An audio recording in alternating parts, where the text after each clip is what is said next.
จงตื่นมาหาเรื่องให้ภูมิใจในตัวเองให้ได้จักหนึ่งอย่างและเราจะภูมิใจในตัวเองพอมื้อนั้นจะกลายเป็นมื้อที่พิเศษที่สุดของเราอย่าเอาตัวเองไปเปรียบเทียบกับไผเพราะเราแข่งกับตัวเราเองบ่ได้แข่งกับคนอื่นอดีตเราเคยจดจำว่าเราเป็นคนแบบใดมื้อนี้บ่แม่นแล้ว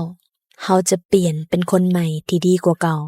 สิ่งที่มันทรงพลังที่สุดที่ช่วยเราให้เปลี่ยนแปลงตัวเองได้นั่นคือคำเว้าที่เราลมกับตัวเองสั่งตัวเองใหม่ข้อยเฮ็ดได้ทุกอย่างที่อยากเฮ็ดเป็นได้ทุกสิ่งที่อยากเป็นคนอื่นเฮ็ดได้ข้อยก็เฮ็ดได้บ่ได้น้อยหน้าไผทุกสิ่งเป็นไปได้บ่เกินความพยายามข้อยปล่อยวางเก่งบ่ค่อยสนใจเรื่องผู้ใดทุกสิ่งที่ข้อยอยากได้บ่ได้เกินกำลังที่ข้อยจะเอาทุกสิ่งทุกอย่างมันง่ายไปหมดเลยเพราะรู้แล้วว่าเฮ็ดใจสบายๆปล่อยวางง่ายและจะได้ทุกอย่างส่วนอนาคตว่าสิ่งใดสิเกิดก็ปล่อยให้มันเป็นไปได้ก็เอา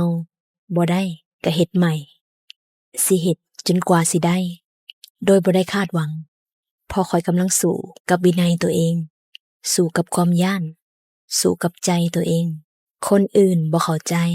บ่เป็นหยังบ่จำเป็นต้องเข้า